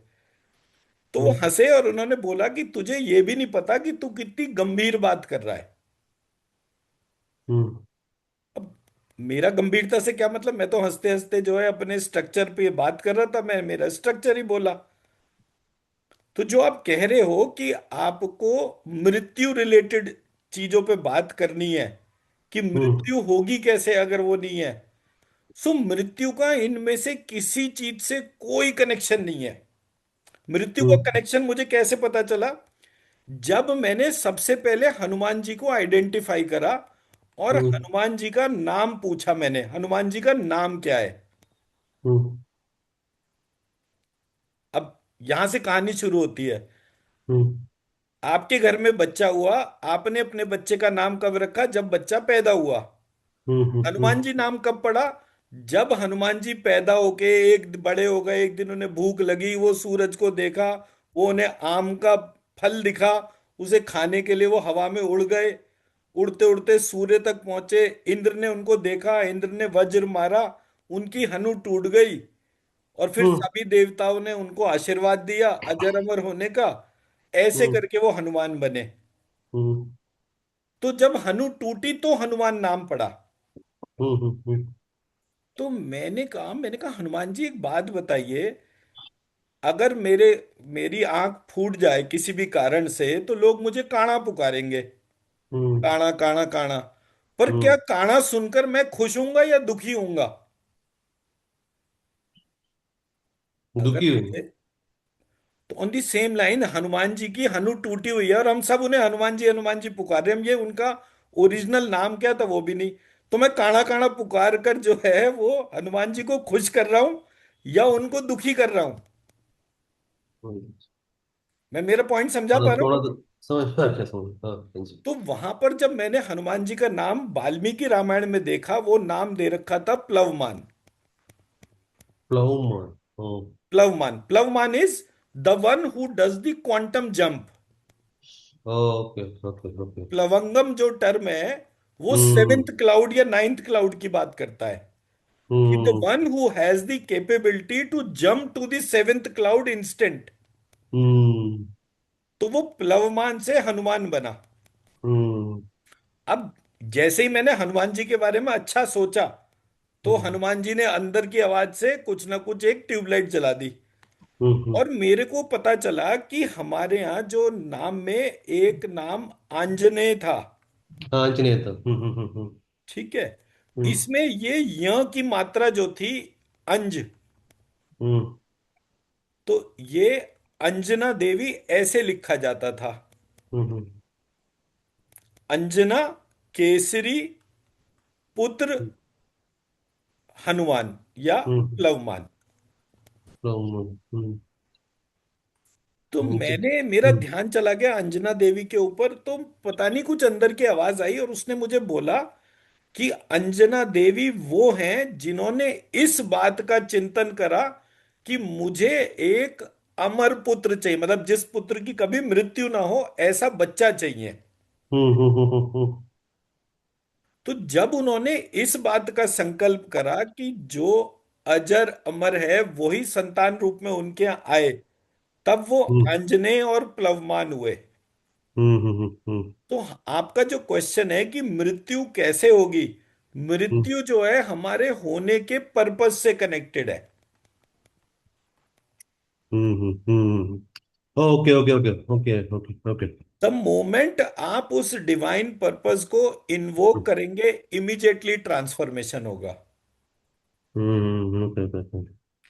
मैंने कितने सारे पेशेंट हमारे पास, क्योंकि हम तो हीलिंग करते हैं, तो मेरे घर के सामने एक रहते थे, वो भैया रो रहे थे। मैंने क्या हो गया, बोले मम्मी जाने वाली हैं, डॉक्टर ने मना कर दिया है कि वो नहीं बचेंगी। मैंने कहा अच्छा, तो आप एक काम करो, आप जाना भी नर्सिंग होम में और उनके कान में जाकर बोलना कि अभी वो सबसे छोटी वाली बिट्टू की शादी देखनी है, तो उसके बाद जाना आप। तो बोले इससे कुछ होगा? मैंने कहा बहुत कुछ होगा, आप 3 बार बोलना बस उनके कान में कि जो बिट्टू है वो उसके तौर पे। उन्होंने सर वो 3 बार बोला, और शायद चौथे दिन वो आंटी जी जो है हिलती डुलती हॉस्पिटल से घर आ गई। तो एज अ ह्यूमन बीइंग हम लोग स्पिरिचुअली जितने एक्टिव होते हैं, हमें सिर्फ आप जितनी बार भी एक पर्पस देंगे, okay, purpose based, okay okay.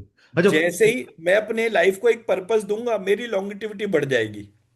Okay okay okay okay okay okay. So अगर आंजनेयर का मदर वो सोच रहे थे कि मेरे को अमर बच्चा चाहिए करके, हमको मेरा माँ क्या सोच रही थी करके, how do you find most of the mothers don't ऐसे, मेरे ख्याल से ऐसे तो ऐसे वर उसके लिए मांग चुके होंगे तो मैं नहीं उसके पैदा लिए कर चुका होगा। तो उसके लिए इसलिए टर्म है इंट्रोस्पेक्शन। हाँ, वो कैसे पता कर सकते हैं? इंट्रोस्पेक्शन के लिए जो वेद का सिद्धांत है, वो वेद का हाँ। सिद्धांत कैसा दे रखा है कि वेद हम्म कहता है जहां अग्नि है, हम्म। धुआं वहीं होगा। हाँ हाँ हाँ, सही है। ओके। तो आप धुएं को फॉलो करेंगे और हाँ। धुएं का ओरिजिन फायर से कनेक्ट करेंगे। तो आपको ये एबिलिटी होना चाहिए कि आप धुएं और कोहरे में डिफरेंशिएट करना है आपको। Okay okay okay. Fog and smoke are two different things. If you are able to discriminate between the two, you will be always in a situation to answer for everything. Okay okay okay. Now coming to my main part, जिसपे कि मैं बात कर रहा था कि हमारे यहाँ जब मैंने ये पूरा सिस्टम देखा तो ये ह य व र ल था इसका हम्म ऑर्डर। हम्म लेकिन जब मैं स्कूल में पढ़ता था तो मुझे बताया गया य र ल व। हम्म। अब जब मैंने इस यारा लावा को देखा तो मैंने मेरे मंत्र सिस्टम में यारा लावा के ऑर्डर को लगा दिया, मैंने हाया वराला हटा दिया। अब ये हाया वराला जो है, मैं इसको लिखूं ध्यान से, तो ह य हम्म व र ल श श स, अठावले वाला ल और क्ष, ऐसे हम्म करके मेरे 10 अल्फाबेट थे। लेकिन जो मुझे पढ़ाया गया वो कैसे पढ़ाया गया, य र ल व श। हम्म। तो मेरा जो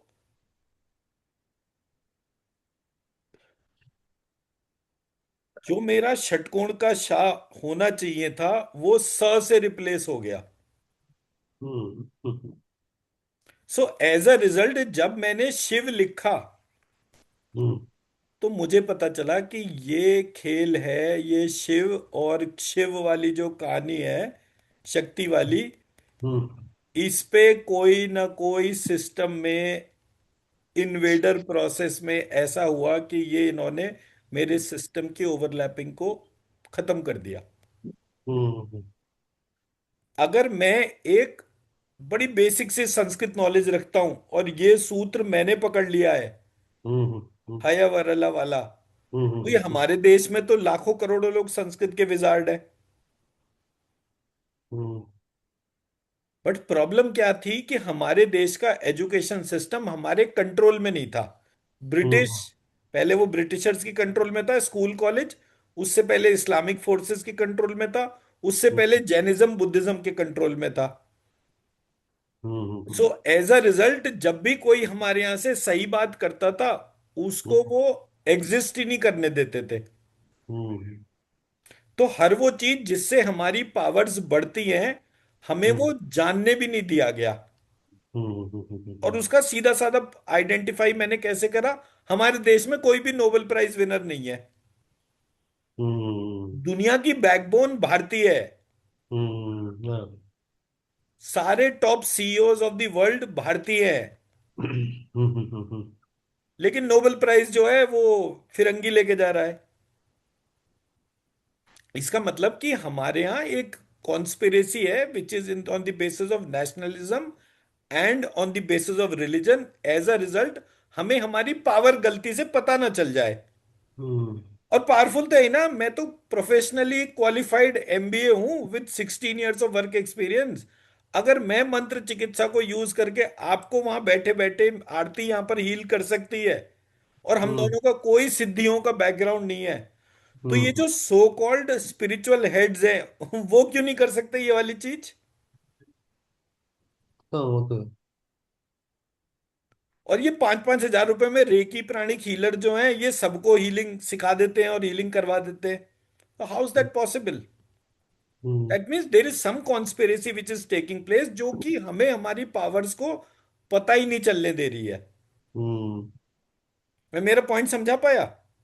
हाँ जी, हाँ जी। मतलब why I am put put trying to put things in this manner इज कि अगर मैंने श्रीम लिखा, हम्म तो वो शहद वाले शाह से नहीं लिखा, मैंने उसको इस तरह से लिखा हम्म बिकॉज मैं ये फिलॉसफी को ही सब लोगों से कनेक्ट करना चाह रहा था कि there is a larger hmm conspiracy which is not allowing you to learn about the real Hanuman is not about Hanuman but your Plavman self. प्लवन सर, ओके। हनुमान को हनुमान ही पूरी जिंदगी रखा गया, उसको हम्म प्लवमान बनाने वाला जामवंत था, हम्म। राम नहीं था। हाँ वही, करेक्ट। हनुमान को विराट स्वरूप देकर लंका तक कुदाने के लिए Jamwant was the main instrument behind it. Hmm तो जामवंत को किसी ने भालू बना दिया। कृष्ण की एक पत्नी की शादी जामवंत की पुत्री से हुई तो उसका जामवंती नाम पड़ा। अब हम्म। कृष्ण तो ह्यूमन बीइंग था ना, कोई परवर्ट थोड़ी था कि वो जो है भालू की बेटी से शादी कर ले। भालू की बेटी तो भालू ही होगी ना। हाँ जी, हाँ भालू की जी। बेटी ह्यूमन बीइंग कैसे हो सकती है? हम्म। तो हमारे यहाँ लार्जर लेवल पर ये कॉन्स्पिरेसी थी। तो मुझे जब ये पकड़ में आया सब्जेक्ट, तो मैंने यही बोला कि let me connect the whole process and create a education system like Jamwant who hmm help everyone to generate a divine form of his। Hmm hmm hmm hmm तो उसका हमने एक टेस्टर आप लोगों को दे दिया कि ये डॉक्टर आरती हैं, ये आपको जो है थोड़ा सा टच करेंगे थ्रू हम्म डिस्टेंस हीलिंग, और आपका जो भी पैटर्न है जो आपको परेशान कर रहा है वो ठीक हम्म होना शुरू हो जाएगा। Hmm. And it started that way. Okay. तो ये जो पावर्स हैं ये हमें जामवंत जी के हिसाब से समझ में आई कि अगर मैं वो हनुमान जामवंत के बारे में नहीं सोचता, गणेश जी के कटे हुए चेहरे के बारे में नहीं सोचता, काली माँ के काले रंग के बारे में नहीं सोचता, तो ये हम्म पावर्स मेरे पास भी नहीं आती। हम्म क्योंकि मैं भी उसी रस्सी से बंधा रहता जिससे कि सब लोग बंधे हुए हैं। हम्म। पूनम जी, मैं मेरा आंसर दे पाया? अब पता नहीं पूनम जी हैं भी या नहीं है। हाँ जी सर, वो म्यूट था ना इसके लिए। ओके, नो हाँ हाँ, प्रॉब्लम, नो प्रॉब्लम। मैं तो सिर्फ ये बात पूछ रहा मेरे हूँ को वही कि मेन क्लियरिटी वही नहीं हो रही थी, तो आप प्रॉपरली अभी समझा दिए। हाँ जी। तो मतलब हमें हर जगह हर स्टेज पे क्वेश्चन करना है। इट इज नॉट दैट कि आप ये अज्यूम कर लो कि भाई ये आदमी अपना सब्जेक्ट पढ़ के आया है, ये जो बोलेगा वही सुनना है। That should not be approach, because हमें अपने बच्चों को कल को ट्रांसफॉर्म करना है। एंड हर चीज का साइंटिफिक एक्सपेरिमेंट पॉसिबल है, और मैं हर चीज साइंटिफिकली प्रूव भी कर सकता हूं। तो इसलिए मैंने मेरे सिस्टम में बड़ी ईमानदारी से मेहनत करी है। तो उसमें कहीं भी किसी भी उसकी जरूरत नहीं पड़ेगी कि आप ब्लाइंड फेथ के तौर पर जाएं, वो काम करेगा। ठीक है जी। तो चलिए अब जो है एक छोटा सा मेडिटेशन कर लेते हैं। सर मुझे कुछ बोलना था। जी।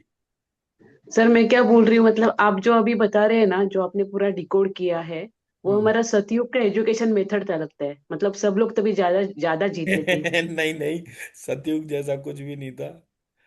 हाँ। इतना लंबा कोई कहानी हमारे यहाँ देखिए, इतनी लंबी पुरानी चीजें छिपी हुई नहीं है। ये तो अभी पिछले 100 200 300 साल की चीजें हैं, नॉट मोर देन दैट। हमारे यहाँ अच्छा। मतलब ये कॉन्स्पिरेसीज जो हैं ये बहुत ज्यादा हावी हो गई, बिकॉज हम वॉर जोन में थे। ओके। मतलब 1857 का युद्ध हुआ ना, तो हाँ 1857 से 1957 कॉन्टिन्यूस 100 इयर्स का फाइट था। आप किसी हम्म। भी वेस्टर्न फिलोसोफर को देखोगे या ये न्यूटन और इन सबको देखोगे, तो ये भी 150 200 साल की तो देन है। कोई हजारों साल पहले के थोड़ी है न्यूटन सर फिर ये। वो सर फिर वो शिवाजी महाराज है, वो इतना जल्दी क्यों ऑफ हो गए? वो तो जल्दी ऑफ हो गए 50 साल के साल में। उनके पास तो सब मालूम होना चाहिए था ना उनको, नहीं ठीक तो होने उनके का। यहाँ उनके यहाँ मालूम था, तभी तो उनको राजा बना लिया ना फटाफट। कोई कमजोर राजा अच्छा। थोड़ी थे। देखो आप देखो, अच्छा। पहले आप सोचने के तरीके को बदलो। मैं एक सिंपल सा एग्जांपल देता हूँ। औरंगजेब जो है उसका राज्य आगरा मान लीजिए थोड़ी देर के लिए, ठीक है। मुंबई से आगरा, मुंबई से आगरा, और मुंबई से आंध्र प्रदेश, कर्नाटका बॉर्डर, ये पूरे एरिया में मराठा किंगडम था। नहीं, तमिलनाडु तक था, ऑलमोस्ट तंजावुर तक था। हाँ मतलब वो डेक्कन अलग अलग डेक्कन बोलते थे। अलग अलग टाइम ड्यूरेशन ले लेते हैं, बट मोटा मोटा अगर हम पकड़े तो अगर मैं एक ट्रायंगल बनाना शुरू करूं तो आंध्रा राइट। कर्नाटका से भी अगर मैं लेकर चलता हूं, चलो मैं तमिलनाडु तक नहीं जाता, मैं एक तरफ से आंध्रा बॉर्डर पकड़ लेता हूँ, आंध्रा कर्नाटका बॉर्डर पकड़ता हूँ, दूसरा एंड मुंबई रखता हूँ, तीसरा एंड जो है आगरा रख देता हूँ। तो अगर मैं भारत के मैप के ऊपर इस तरह से एक फोर साइडेड इमेज बनाऊं, तो मेजर पार्ट तो इसी के अंदर कवर अप हो गया ना। तो मुगल कैसे भारत के राजा हो गए? हम्म। रानी झांसी 1857 के टाइम पे थी। अब ये रानी झांसी जो है वो औरंगजेब के और 50 साल बाद आई। वो बहादुर शाह जफर के मरने से पहले कुछ टाइम पहले आई थी। तो उस टाइम पर भी जो है वो इतना बड़ा ही किंगडम था। तो हम हमारे को एनसीईआरटी की बुक्स क्या बताती थी कि हम कॉन्टिन्यूसली कल्चरल इन्वेजन में थे, मुगल हमारे राजा थे। तो अब कौन बोलेगा इन सब बातों में, ये लॉजिकल बातें हैं। तो हम क्योंकि क्वेश्चन नहीं कर रहे, तो हमने उस चीज को एज इट इज ले लिया। अब जैसे इन्होंने एकदम फट से कूद गई सतयुग में, 4 लाख वर्ष का कलयुग, उससे पहले 8 लाख वर्ष का द्वापर, उससे पहले 13 लाख वर्ष का त्रेता, उससे पहले सतयुग 17 लाख वर्ष का, ऐसे करके 43 लाख 20 हजार वर्ष का हमारी चतुर्युगी होती है। तो अगर मैं लोगों से पूछूंगा भी ना, तो वो बोलेंगे कृष्ण और राम के बीच में 12 हजार साल का फर्क था, इतना ही मानते हैं। तो हमारे यहाँ हर चीज को कल्चरली डिस्टॉर्ट करा गया है। एज अ रिजल्ट हमें हमारा चीज नहीं मिल रहा। सर लेकिन जो खुदाई में तस्वीरें निकलती हैं जैसे गणेश जी की, उसमें तो हाथी का ही सर होता है, वो बहुत पुरानी पुरानी निकलती हैं जो। कितने पुराने, वही मैं भी पूछना चाह रहा हूँ, कितने पुराने? यही 200 500 साल, 1000 1000 साल वाले। भाषा ही बदल दी है भाई, ब्राह्मी लिपि निकलती है। 1.5 2 हजार साल पहले हमारे देश में जो भी एक्सकेवेशन हुए वहां पे ब्राह्मी लिपि निकल रही है। ब्राह्मी लिपि बुद्धिस्ट प्रोसेस में थी, वो हमारे अपनी वो थी नहीं, वो तो बुद्धिज्म की वो थी। इसलिए कह रहा हूं मैं कि हमारे मतलब एक एक पूरा शातिर दिमाग था जो इन एक एक चीज में पीछे लगा था, जिसकी वजह से हमें हमारा कोर सेल्फ नहीं मिल पा रहा। हम बीमार पड़ जाए मतलब, हमारे यहाँ लोग कैसे थे कि वो पहाड़ी उखाड़ के ले आए। हाथी को कृष्ण जी सूंड से उठा के फेंकते थे। जब से इस्कॉन वाले आए, तब से वो कृष्ण जी रोमांटिक हीरो ही बन गए।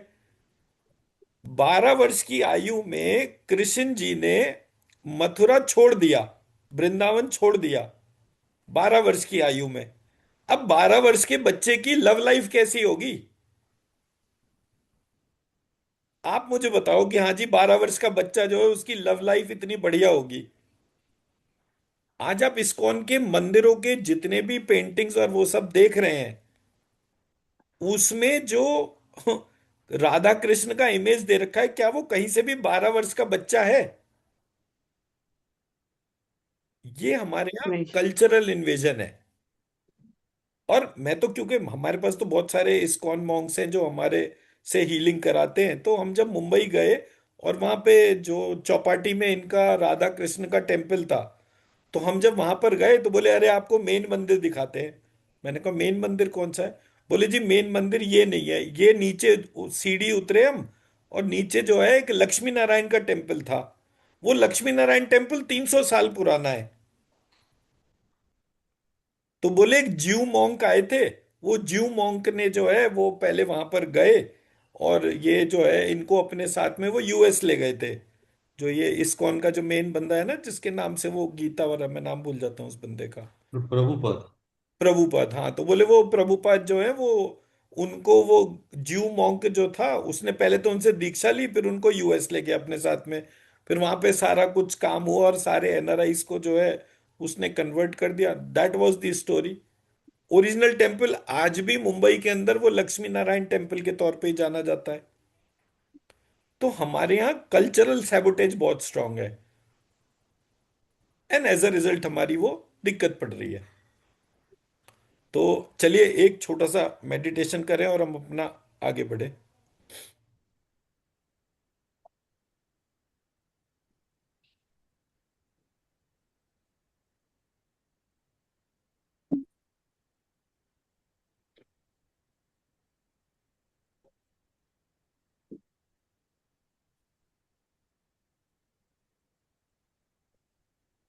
एक लंबी गहरी सांस लेंगे, मैं सबको म्यूट। सर मेरा और एक क्वेश्चन मन में आया तो अभी पूछ रही बाद हूँ में, सर, और बाद एक में, बाद में, क्वेश्चन है। अभी टाइम नहीं है, 6:15 बज गए, बाद में पूछेंगे। जो भी क्वेश्चन पूछना है लिख ओके। लीजिए, व्हाट्सएप पे टेक्स्ट कर दीजिए, कल करेंगे।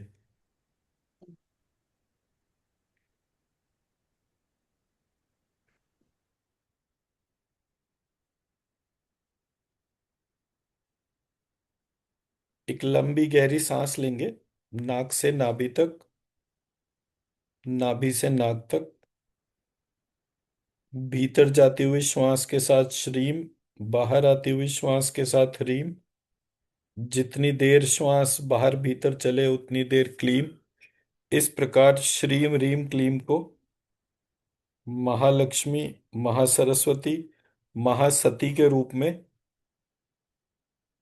अपने सोल सीट में, दोनों कानों के बीच में, नाक के पीछे, तालू के ऊपर, ब्रह्मरंध्र के नीचे, उनको ऑब्जर्व करेंगे। और उस कंट्रोलर सीट पे हम अपनी आत्मा को महालक्ष्मी, महासरस्वती, महासती के रूप में, और इन तीनों को एक शरीर मानते हुए, ग्रॉस बॉडी के रूप में महाकाली या महासती, सटल बॉडी के रूप में महासरस्वती, और कॉजल बॉडी के रूप में महालक्ष्मी।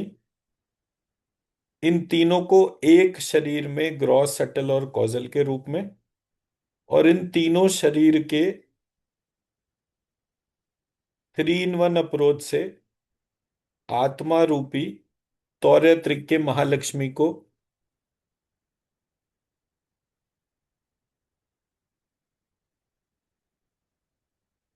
अपनी सोल सीट पे विराजमान देखेंगे, और उनसे ये रिक्वेस्ट करेंगे कि हमारे को श्री सूक्त, पुरुष सूक्त और कनकधारा स्तोत्र में जो विराट स्त्री पुरुष और लक्ष्मी स्वरूप है,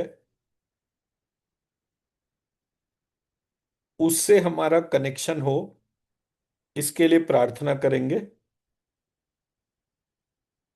त्वयलक्ष्मीरी पतलक्ष्मी व्रीं शिरण्यवर्णां शरणीं सुवर्णरजतशजां चन्द्रां शिरण्यमयीं लक्ष्मीं ज्ञातवेदो म आवह। सहस्रशीर्षा पुरुषा सहस्राक् सहस्रपात क्षूमि सर्वथा स्मृत्वा तिष्ठ दक्षाङ्गुलम्। शङ्गं शरे पुलकशूषणमाश्रयन्ती सिंहाङ्गनेव मुकुला शरणं तमालं। सङ्गीकृता श्रिताक्षिलविक्षुतिरपाङ्गलीला माङ्गल्यदास्तु मम मङ्गलदेवताया पतलक्ष्मीवरीं त्वयलक्ष्मीरी। त्वयलक्ष्मीरी पतलक्ष्मीवरीं ताम आवह। ज्ञातवेदो लक्ष्मीमनपगामिनीं यस्यां शिरण्यं विन्देयं गामस्वं पुरुषानलिरीक्षं। पुरुषशैवेदं सर्वं यदक्षुतं यञ्च श्राव्यम् उतामृतत्येक्षानो यदन्यनातिरोहति। मुग्धा मुहुर्विदति वदने मुरारे प्रेमत्रपा प्रणीतानि गतागतानि। मालादृशोर्मधुक्षरी महोत्पले यासा मे श्रियं दीक्षतु सागर संभवाया पतलक्ष्मीवरीं त्वयलक्ष्मीरी। त्वयलक्ष्मीरी पतलक्ष्मीवरीं शश्वपूर्वां रतमध्यां हस्तिनाथ प्रमोदिनीं श्रियं देवीमुपूये शिरमां देवी अंजुष्टाम् एतावानस्य महिमातो जया यांस्य पुरुषा पादोश्च विश्वाशूतानि त्रिपादश्च अमृतं दिवि। विश्वामरेन्द्रपद विक्रम दान दक्षम आनंद हेतुरधिकम मुरविद्विषोऽपि। ईशन्निषिदतु मयि क्षणमीक्षणार्धम् इन्दीवरोदर सहोदरमिन्दिराया पतलक्ष्मीवरीं त्वयलक्ष्मीरी। त्वयलक्ष्मीरी पतलक्ष्मीवरीं शां सोष्मितां शिरण्यप्राकारामाद्रां ज्वलन्तीं तृप्तां तर्पयन्तीं पद्मे स्थितां पद्मवर्णां तामिहोपूय श्रियं। त्रिपादूर्ध्व उदैत पुरुषा पादोक्षहाक्षवत् पुनः। ततो विश्वं व्यक्षामच्छाक्षनानक्ष नेक्षक्षि।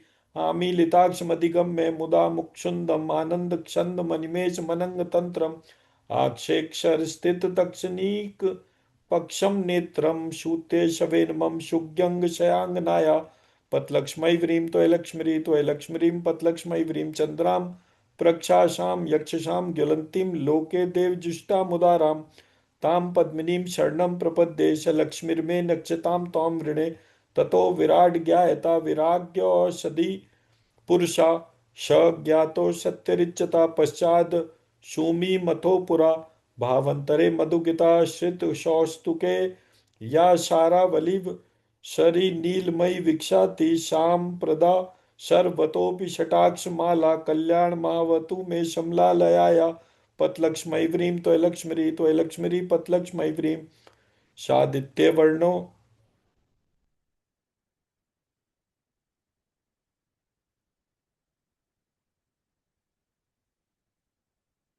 सादित्यवर्णे तपसोदि जातो वनस्पतिस्त वृक्षोक्ष बिल्वा तस्य फलानि तपसा नुदन्तु। या शंतरा याश्चे बाह्याश लक्ष्मी तस्माद्ज्ञात सर्वभूता। शं श्रितं पृषदाज्ञं पशूंस्तांश्चक्रे वायव्या नारायण्य ग्राम्याश्च ये। शालाम्बुधा ललितो रसि शैठचारे धाराधरे स्फुरति या तृडिदङ्गनेव। मातुः समस्त यज्ञतां महनीय मूर्ति शद्राणि मे दीक्षतु शार्गवनन्दनाया पतलक्ष्मीवरीं त्वयलक्ष्मीरी। त्वयलक्ष्मीरी पतलक्ष्मीवरीं उपैतु मामदेव शक्षा शीर्तिश्च मणिना सह प्रादुर्भूतोऽस्मि राष्ट्रेऽस्मिन् शीर्तिमृद्धिं ददातु मे। तस्माद् ज्ञात सर्वभूता ऋचा सामानि यज्ञिरे छन्दांसि यज्ञिरे। तस्माद्य अंजुस्तस्माद् ज्ञायता प्राप्तं पदं प्रथमतः खलु यत्प्रक्षावात् माङ्गल्यसाजिमतुमातनि मन्मथेन मया पतेत धीमन्तर्मीक्षणार्धं मन्दालसं च मक्षराल्यक्षन्यक्षाया पतलक्ष्मीवरीं त्वयलक्ष्मीरी। त्वयलक्ष्मीरी पतलक्ष्मीवरीं शुद्धपिपासामलां ज्येष्ठां लक्ष्मी नाक्ष्याम्यलिरीक्षं सश्रुतिं समृद्धिं च सर्वां निर्णुद्मे गृहात्। तस्मादश्वा संज्ञायन्ता ये क्षे चोक्षया दता गावो यज्ञिरे। तस्माज्ञता संज्ञावया दद्यादयानुपवनो द्रविणाम्बुधारा। शस्मिन् सिंचन व्यंग शिक्षो विष्णे दुःखशर्म धर्मपनीयं चिराय दूरम्।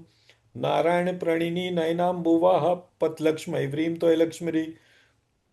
त्वयलक्ष्मीरी पतलक्ष्मीवरीं गन्धद्वारां दुरादर्शां नित्यपुष्टां करिष्णीं ईश्वरीं सर्वसूतानां तामिहो भुवे श्रियम्। तम यज्ञम वरषि प्रोक्षन पुरुषम ज्ञातमग्रता तेन देवा शयज्ञन्ता साध्या ऋषयश्च ये इष्टा विशिष्टमत्योऽपि यया दयाद्र दृष्टया त्रिविष्ट पदम सुलक्षम लक्षन्ते दृष्टि प्रहरष्टकमलोदर दीप्तिरिष्टां पुष्टिं श्रीशिष्टमं पुष्कर विष्टराया पतलक्ष्मैव्रीं त्वयलक्ष्मीरी त्वयलक्ष्मीरी पतलक्ष्मैव्रीं मनसाक्षां माक्षुतिं वाचा सत्यमक्षिमयि पक्षुनां रूपमनस्य मयिश्री श्वैतां यक्षा यत्पुरुषं व्यदधु क्षतिदा व्यक्षल्पयनां मुक्षं शिमक्ष्याशीतं शिमबाहु शिमुरुपादाशुच्येते गीर्देवतेति गरुड़ध्वज ध्वग्य सुंदरीति शाकंभरीति शशिशेखर वल्लभ क्षेति सृष्टि स्थिति प्रलय शैलेषु संस्थिताय तस्य नमस्त्रीक्षवनैक्ष गुरोस्तरुण्य पतलक्ष्मी व्रीम त्वयलक्ष्मी पतलक्ष्मी शर्दमेन प्रज्ञाक्षुता महिषंभव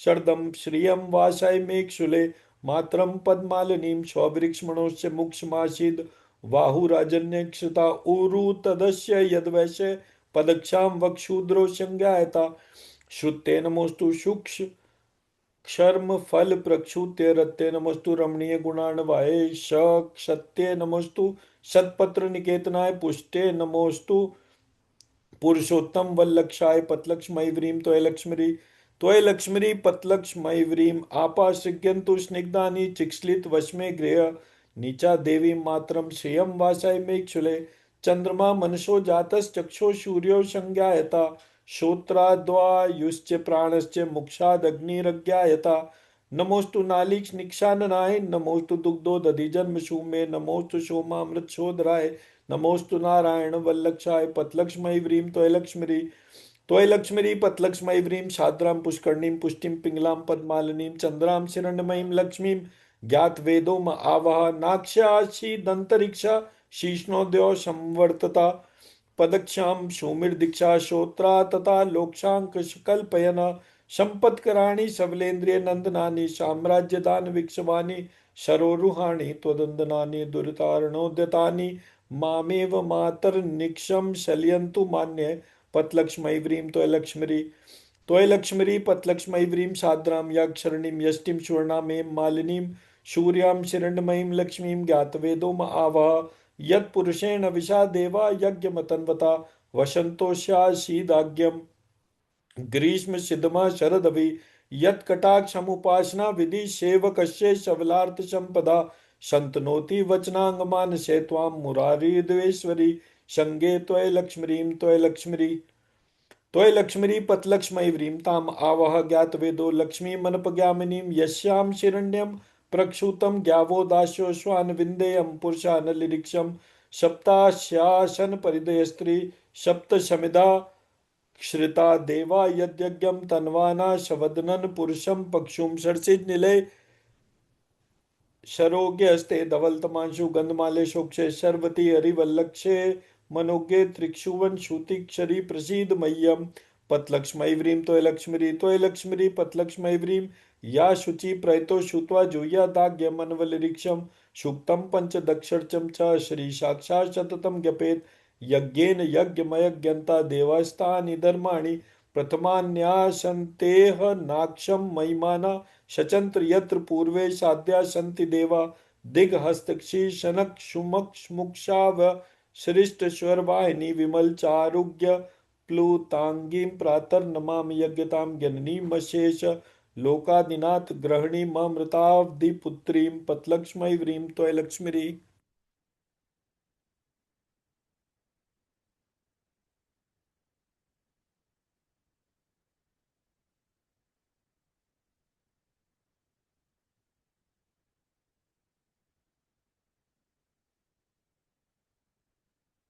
हमने इस पाठ से असीम ऊर्जा उत्पन्न करी है।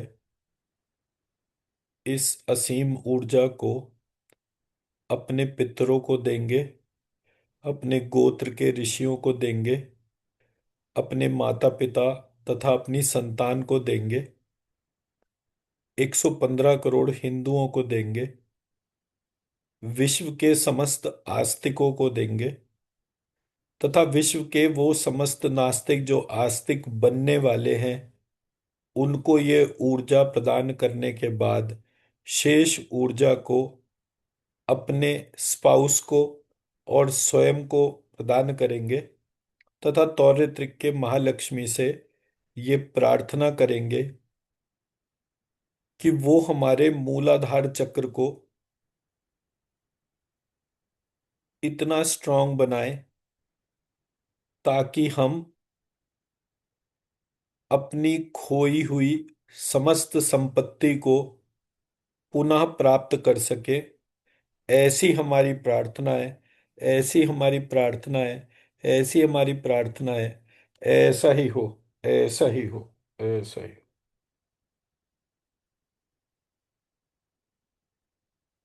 अपने दोनों हाथों को रब रब करके अपनी आंखों से लगाएं।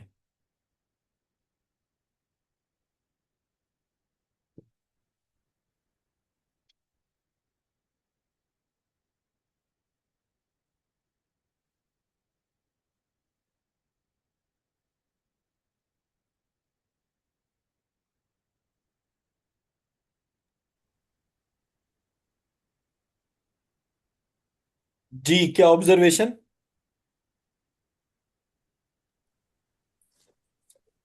जी सर। जी बताइए, क्या sir, observation? Good energy, positive vibrations, as if पैर के नीचे वाइब्रेशंस है सर। परफेक्ट। मैंने जी। मतलब सुबह हमने बात करी थी तो आई थॉट कि मूलाधार को एक्टिवेट करने के लिए काम करते हैं ना पहले। हाँ, वही उसी के लिए कंसंट्रेशन, अच्छा वही कनेक्टिविटी आ रही थी तो अच्छा वंडरफुल, है। जी। वंडरफुल। जी, जी शुभांगी मैम, अब अनम्यूट कीजिए। Pictures के भोजन करो.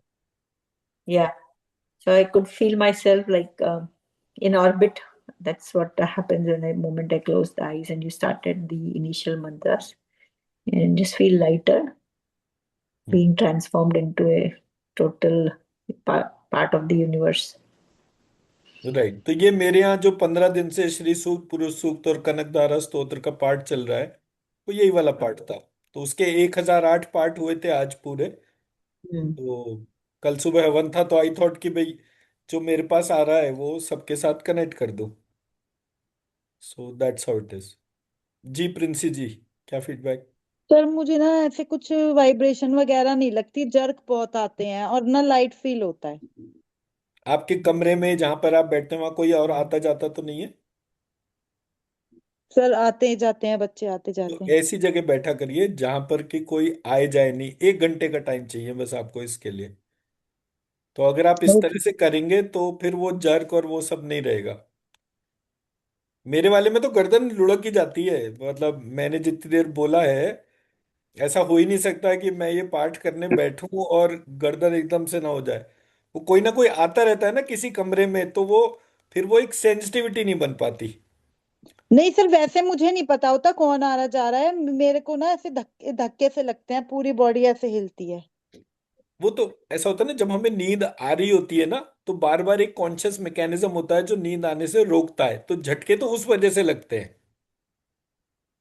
तो दैट वे। जी प्रीति मैम। सर बॉडी पीछे जा रही थी, जैसे ऐसे लग रहा था, मतलब जैसे पीछे जा रही हूँ मैं। एक तो आप सब लोग जो है बाय डिफॉल्ट टेक लगाकर बैठिएगा। मेरे वाले मेडिटेशन के कोई भी क्लास में ना बिना टेक लगाए बैठेंगे तो आगे पीछे गर्दन गिरना, इससे ध्यान ब्रेक होगा। जब आप टेक लगाकर बैठेंगे पीछे अपना पिलो वगैरह लगे, मान लीजिए आपको जरा सा ध्यान लग गया और आपको नींद आ गई। मेडिटेटिव स्टेट में नींद आना सबसे बड़ा मेरिट होता है। तो तो आपको सिर्फ उसके हिसाब से ध्यान करना है। The moment you apply energy there, उसके बाद चीजें अपने आप ही रिजॉल्व हो सर जाएगी। एक जैसे स्पाइन स्पाइन में ना टिकलिंग सी होती है। आपको बैक, मतलब बैक में ही कोई ना कोई प्रॉब्लम होगी आपको। तो पता नहीं सर।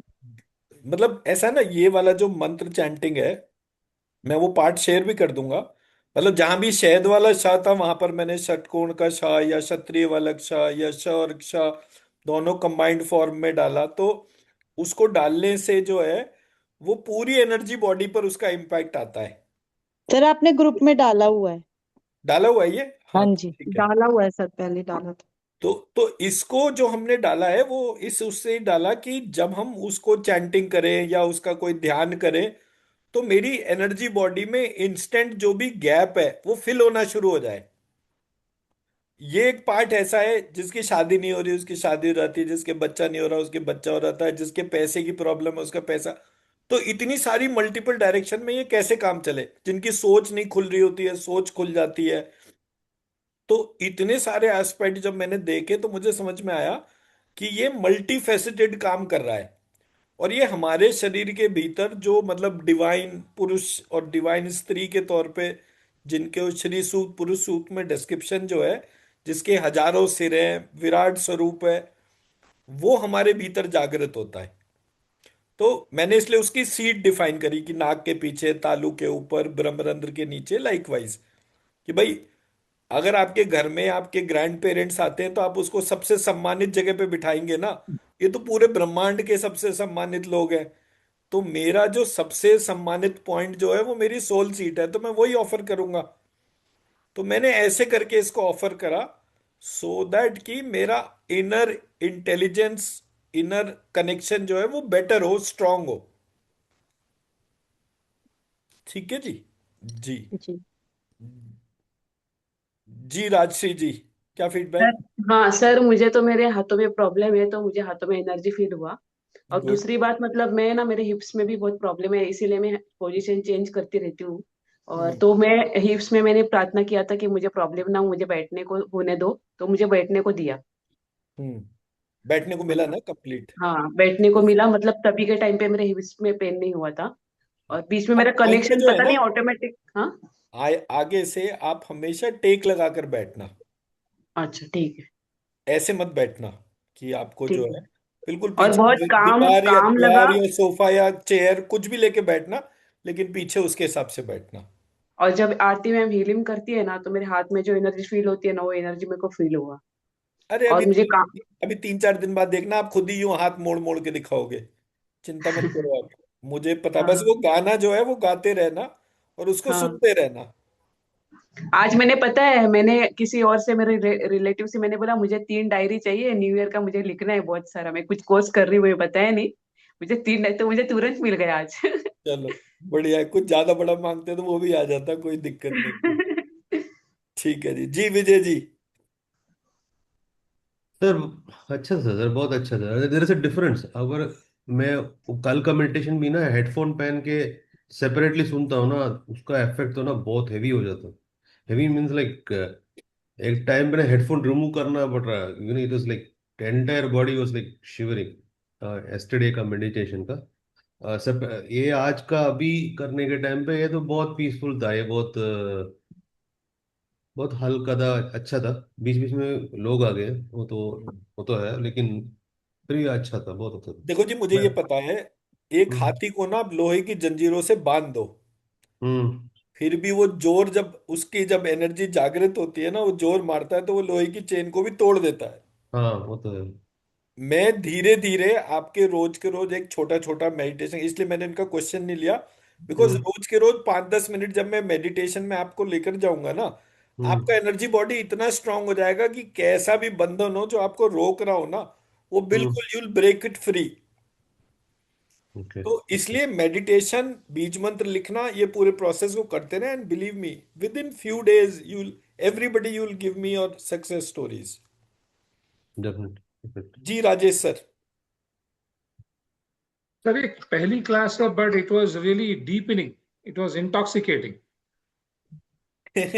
जिस तरह से आपने चांट किया, मैं हम्म। खो गया था, एक एक शब्द जो है ना वो दिख रहा था वो। हाँ, उसी टाइम पे शायद कॉल बेल बजी थी, क्या हुआ था मतलब वो नहीं, उठ के गए थे ना एक बार शायद बीच में। हाँ वो थोड़ा सा बैग गिर गया था, उसकी आवाज नहीं आ रही थी, देन आई रियलाइज कि मैंने म्यूट करके रखा तो उसकी दिक्कत नहीं होगी। बैग नो गिर गया था प्रॉब्लम। थोड़ा सा। अरे कोई फर्क नहीं पड़ता, मेरा तो रोज का रहेगा ना ये, मैं तो सिर्फ इसलिए ऑब्जर्व करता हूँ कि कहाँ पर एनर्जी ब्लॉकेज है कहाँ नहीं है, मेरा वो काम होता है ऑब्जर्व करने का। इसलिए मैं सबको ये रिक्वेस्ट करता हूँ कि वीडियो ऑन रहे, म्यूट हाँ, भले ही कर लीजिए, मतलब सो दैट कि मुझे पता चलता रहे कि कहाँ किसकी एनर्जी बॉडी में क्या क्या चेंज हो रहा है। तो आपने ये ऑडियो भेज दिया है ग्रुप में? ये मैं अभी शेयर करूंगा। हाँ जी। ये वाला जो मेडिटेशन है ये ग्रुप में डाला था मैंने पहले दिन, अच्छा। तो मैं दोबारा शेयर कर दूंगा। हाँ जी। आज का भी मैं एडिटिंग करके मेडिटेशन अलग कर दूंगा और एक पूरा क्लास वाला वीडियो अलग कर दूंगा। तो इसको सो रात को सोते समय सुन सकते हैं ना? आराम से, आराम से। और आराम मतलब से। मैं यही सबको रिक्वेस्ट करता हूँ कि हेडफोन लगाकर फिर इसको सुनेंगे तो वो ज्यादा बेटर रिजल्ट्स है, because then you are detach completely.